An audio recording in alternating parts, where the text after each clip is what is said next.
What's going on, sports card hobby family? Another day, another sports card video. We are back. Today we're going to switch it up. We're going to do something a little bit different. I'm excited about this. We're going to look at some of my complete sets that are in binders. I think that this is a really fun thing to do. I'll explain in a minute.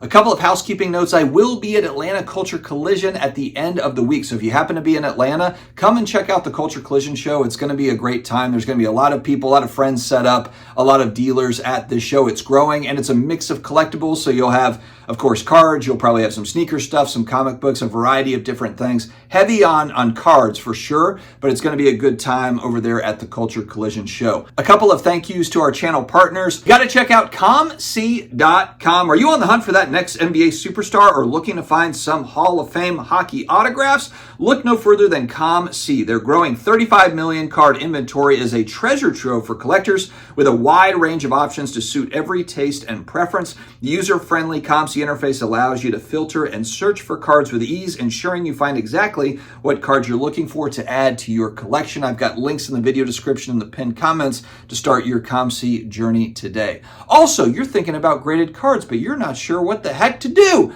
SGC has $15 grading for sports cards. There's no clubs to join. For modern cards, there's no declared value. There's no minimums for your order. And for autograph cards, one thing that I really like, because I collect pop culture autographs specifically and sports cards autographs, is to get that auto grade, you don't pay extra for the autograph grade for pack pulled autographs. So a nice added service. It's all wrapped in. So from a price point perspective, it makes sense for a lot of cards. And then of course, 5 to 10 business day turnaround. So definitely check out SGC at GoSGC.com. All right, friends, I'm now going to turn the camera around and we will look at binders of cards. Stick around. All right, guys, apologies. This is my kind of wonky camera angle. I don't have the pro setup for this sort of video to be able to look through this stuff properly, but we're going to do our best. First, before we get to binders, I'm going to show what I'm not crazy about when trying to look at sports card sets, is the old box, just kind of the random old cardboard box. This is a set, as you can see, of 87 Topps football, 1 through 396. And right here, I've got kind of the cards I really enjoy. On the top, you've got the Randall Cunningham rookie card. You've got the Jim Kelly rookie card, the John Elway, not the rookie card, 4th year card, 3rd year card, Marino, Rice, Montana, and who can forget Doug Flutie. And then, of course, you've got it all there. But this isn't, to me, looking through this, I got to pull them out. I got to put them back in. It's just not ideal for me. But what is ideal? Binders. And so this, of course, is a set of 86 Topps football. Starts off with the record breakers. And one thing I love looking at with these is just the players that have come and gone, players that you might have watched as a kid that are kind of just forgotten. You don't think about them, like a Jim McMahon. Some of these guys you just don't think about, but were really, really good players back in their time. I also like how the set is set up. It's all coordinated by team as you're kind of going through the numbers. This is all numbered out. We've got the Bears up first, of course. One of the, if not the greatest running backs of all time, Walter Payton, Jim McMahon. Obviously, this was a good Bears football team going back in time. These are all the low numbers of the set. So you've got the Bears. I really like the Patriots' old helmets. The old helmets are really my favorite. I know we've moved more towards a more modern-looking helmet, but I think the old stuff is just really cool. I've got nostalgia for that old helmet. Old Dan Marino down here. As we move into the Dolphins, Mark Clayton and Mark Duper. Clayton and Duper were pretty much unstoppable with Dan Marino going back during this time. As we go through the Dolphins, you get to the Raiders, and of course you got Marcus Allen down there. I'm trying to see this as, Todd Christensen. I'm trying to kind of read the names. Matt Millen, who ended up being a good football player and an absolutely terrible front office person for the Lions, I believe. Was it Matt Millen with the Lions? And as we move into the Rams, we got old Eric Dickerson, absolute beast, right up here. And a lot of these names, they're just kind of forgotten in time. Moved from the Rams over to the Jets, Ken O'Brien. I had a starting lineup for Ken O'Brien going back into the late 80s. Al Toon, excellent receiver. Al Toon's son actually was drafted by the Saints, I believe in the 4th or 5th round going back a few years, and unfortunately just never made it in the league, but Al Toon was legit. The Denver Broncos. Man, the Broncos were good back in the 80s, led by John Elway, of course, Steve Atwater at linebacker. There's, of course, the famous play where Steve Atwater and Christian Okoye, the Nigerian Nightmare, met up, and Atwater got the best of them. I believe it was at the goal line. But, yeah, that was kind of funny because Okoye was massive. He was basically impossible to stop. Tony Dorsett, classic all-time running back for the Cowboys. As we move into the Cowboys, love the bordering on this set. It's just, iconic is such an overused word, I know, in the hobby today, but there's just something about the simplistic nature of this set. This was a card I remember in my card shop. I think I bought this single in my card shop going back, Phil Simms, 86 Topps, for $4 or $5, and that was a lot for me going back to when I was 10 years old. I remember getting that card. Mark Bavaro, of course, the great tight end for the Giants. That was instrumental in their Super Bowl run. Some good Giants teams, of course, with LT back in the day. There he is down here. Leonard Marshall. Leonard Marshall was really good, too. They just had a lot of really good players. We move into the 49ers. You got Montana up top. Of course, the Jerry Rice rookie. I've got the painting on the wall of that card. It's just incredible. Those 49ers teams, man, they were tough. Ronnie Lott, man in the backfield. Joe Theismann for the Redskins, the old Redskins, now the Commanders. George Rogers, Gary Clark, Art Monk, really underrated wide receiver going back then, Topps All-Pro. Dexter Manley was so good for the Skins. Oh, man. Yeah, those Redskins teams in the 80s were also very good. Charles Mann. And then we move to the Browns. So actually, this is the last time the Browns were really, really good, I think, is when Bernie Kosar was running the team, Ernest Biner running the ball. They were fun to watch going back. This, of course, is when Bill Belichick had a stint with them. Ozzie Newsome down here with the Browns. Now he's, front office for the Ravens, I believe. What a traitor Ozzie Newsome is. I'm kidding. But, yeah, he was a great player as well back in his day. Moving over to the Seahawks. The main Seahawk that I think of going back during this time, Steve Largent, of course, right here. Just a workhorse of a receiver. You know, he wasn't physically gifted. He just worked harder than everybody else. He was so good. Dave Craig, a good quarterback, too. This was coming up before they drafted the Brian Bosworth in '89. All right, Green Bay Packers. Green Bay Packers before Brett Favre. Before Brett Favre. This is pre-Brett Favre, pre-Aaron Rodgers, and now pre-Jordan Love. It looks like Jordan Love is the next guy.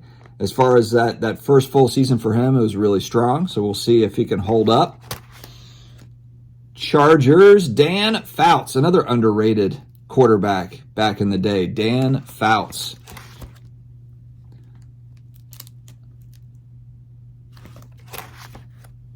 The Lions. Again, pre-Barry Sanders. They did have Billy Sims at running back, who was a good player, but this is kind of like the Saints going back in time where they just, a lot of losing seasons. Lomas Brown was a good player, played tackle for them. They had some good pieces. They just didn't have enough. A lot of these names, Leonard Thompson. I don't remember Leonard Thompson at receiver. It's not ringing a bell. A lot of those Lions players just were not quite up to snuff. Boomer Esiason for the Bengals. Chris Collinsworth, you might recognize old Chris Collinsworth. I think he's one of the better broadcasters in today's NFL. Anthony Munoz, an all-pro. Guy was an absolute beast lineman for the Bengals. Probably the best Bengals lineman of all time. Oh, Jaws. Yeah, Jaws down here for the Eagles. Ron Jaworski, another guy that went broadcasting or went the analyst route. Oh, man, Reggie White, the late, great Reggie White, when he was an Eagle, before he went over to the Packers. But, man, he was a menace. He was a menace. The Steelers, the 80s Steelers, Louis Lips. Gary Anderson, famous kicker for the Pittsburgh Steelers. Over to the Vikings. Vikings, another team kind of struggling back then. I wouldn't say they had any any major stars going back to the 80s. You look at the cards, it's kind of like, names that are just kind of forgotten in time. Now we get over to the Chiefs. Of course, the Chiefs now are really kind of the most dominant team the last, 6 AFC championship games, but it didn't happen for them in the 80s. The 80s was struggle bus for the Kansas City Chiefs. Again, a lot of forgotten names here. As we move over to the Colts. The Colts. Did the Colts have any big names? I'm just looking. I don't think the Colts really did either. Some good pieces, but none of the names are really kind of, they're not any major standouts for a lot of these teams. The Cardinals, I'm not sure the Cardinals had a winning season in the 80s. Oh, and here we come to the magical New Orleans Saints, the Raging Cajun, Bobby Hebert. You've got Wayne Wilson, of course. Underrated Wayne Wilson. I'm kidding. Wayne Wilson probably played a couple years. I don't think that he played any meaningful time in the league. Dave Wilson, quarterback, to back up Bobby Hebert. I remember some of these guys just watching the games. Morton Anderson, of course, Hall of Fame kicker. Probably our best player, if we're being honest. Ricky Jackson, part of the Dome Patrol. He was an animal. Ricky Jackson, he might be the best linebacker in Saints history, which is saying a lot. I mean, we had Sam Mills. Jonathan Vilma won a Super Bowl, and Demario Davis currently has been an absolute monster for us. We've had some good linebackers, but Ricky Jackson was a different breed.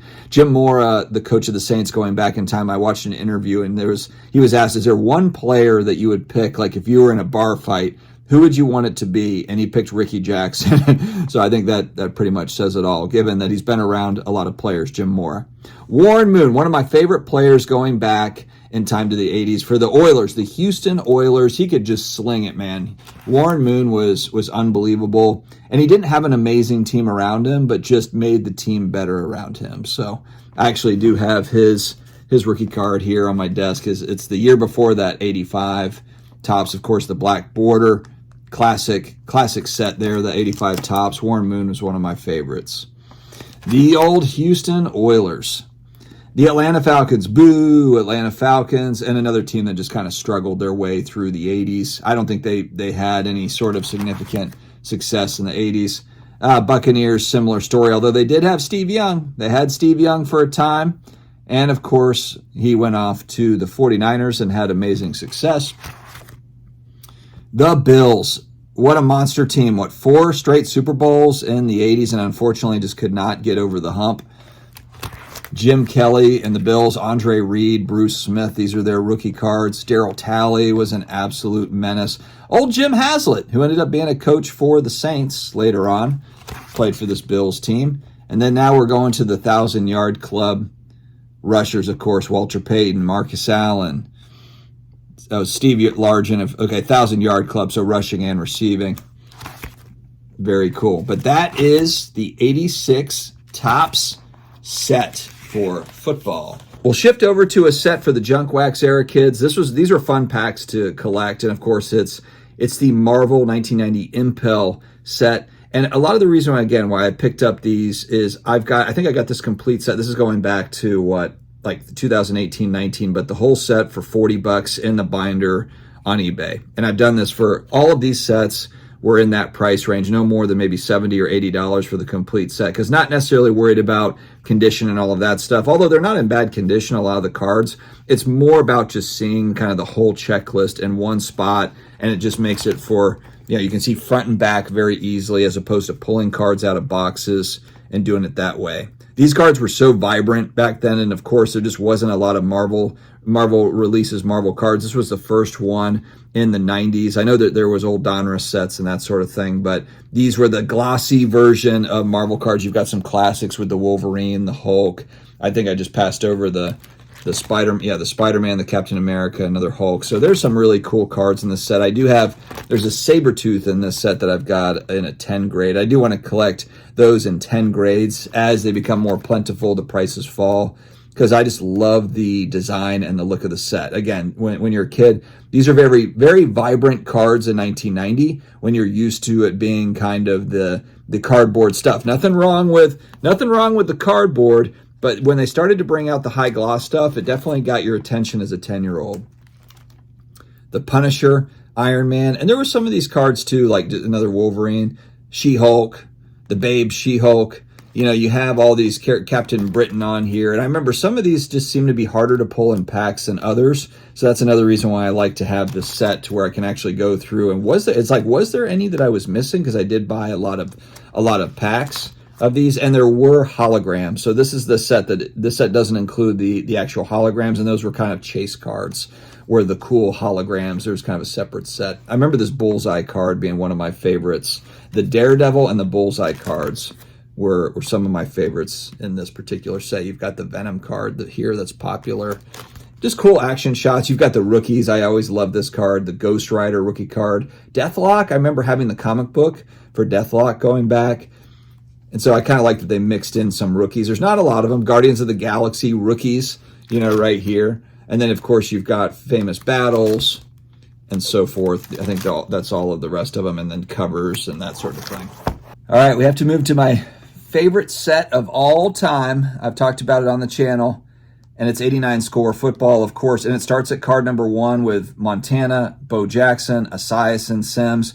There was something about, I don't know what this design just blew me away back then. I don't know why, but it was, I think the big logo helmet here, there's just something about it that always stood out to me. And then, of course, you had the big rookies were in here.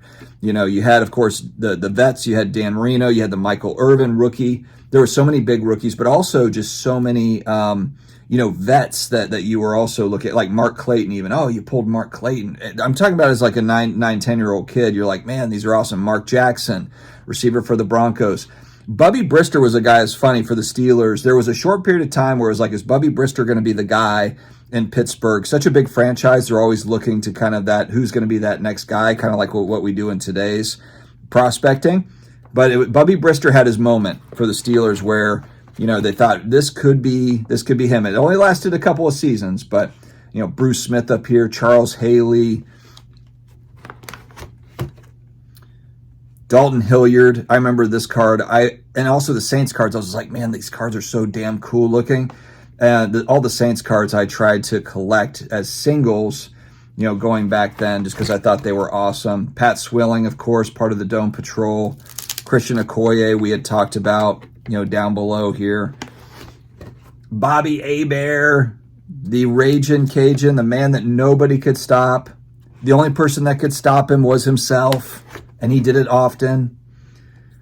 Benny Blades. My mother-in-law actually met Benny Blades at a charity event not too long ago. I was like, oh, cool, Benny Blades. But some of the names just bring back memories. Andre Tippett, outside linebacker for the Patriots. Neil Anderson was a big running back for the Bears, where he was like, is this going to be the next big-time running back? I actually have a TTM autograph from him. Cornelius Bennett was a menace linebacker for the Bills. Ickey Woods with the Ickey Shuffle when the Bengals went to the Super Bowl. Von Johnson, another great linebacker for the Saints. Chris Carter, old Chris Carter, before he really kind of stepped out. He was with the Vikings, of course, with Randy Moss. Doug Williams won a Super Bowl with the Skins going back in time. Randall Cunningham up here. Rod Woodson, Hall of Famer Rod Woodson for the Steelers. See if we get to some of these, the big rookies. I might have actually accidentally skipped over a couple of them, but we got Reggie White up here.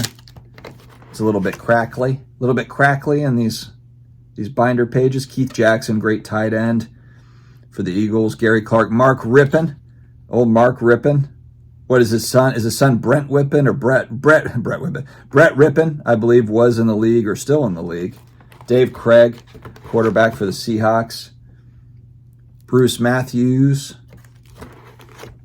Try to get to some of these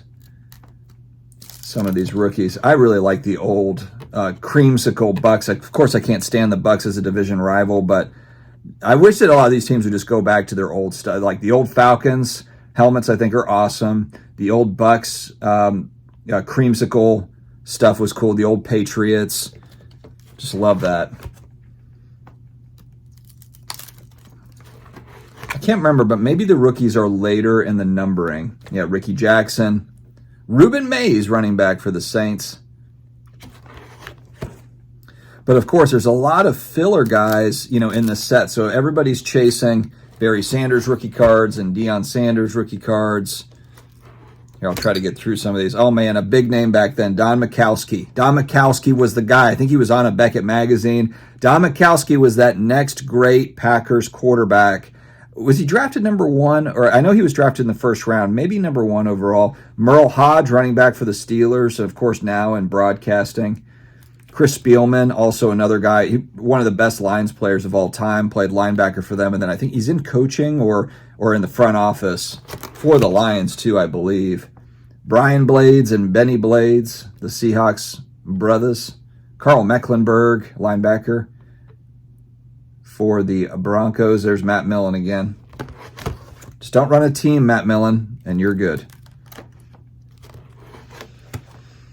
I'll try to skip through some of these just to get by. Keith Byers, running back for the Eagles, great player. Yeah, I'll try to kind of move through together. Steve Young. Jerry Rice. Steve Largent. Vinny Testaverde. Jim Kelly. Mark Duper. Morton Anderson. Marcus Allen. Howie Long. God, he was another guy that was just a problem for teams. Brian Bosworth. Right there. Okay, 89 rookies. 89 rookies. We got prime time up here. Broderick Thomas, I remember him. Okay, Jim Everett, not a rookie. Wayne Martin, 89 rookie, defensive end for the Saints. Bill Hawkins. Some of these guys, too, that didn't quite work out. David Williams.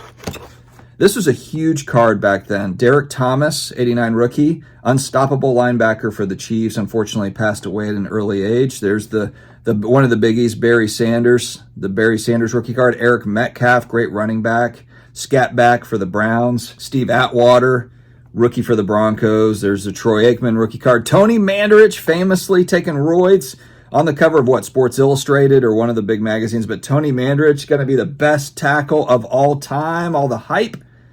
Brian Williams looks like deer in the headlights. Guard center. Don Beebe, great receiver for the Bills. Was a big time for them, getting to those Super Bowls. And Andre Rison was another big rookie. And of course, you kind of have a lot of these all-pro type cards. Yeah, there's quite a few of these.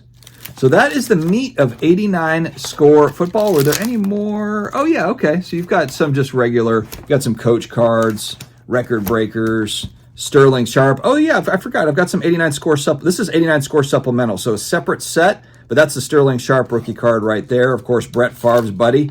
They crushed it in Green Bay.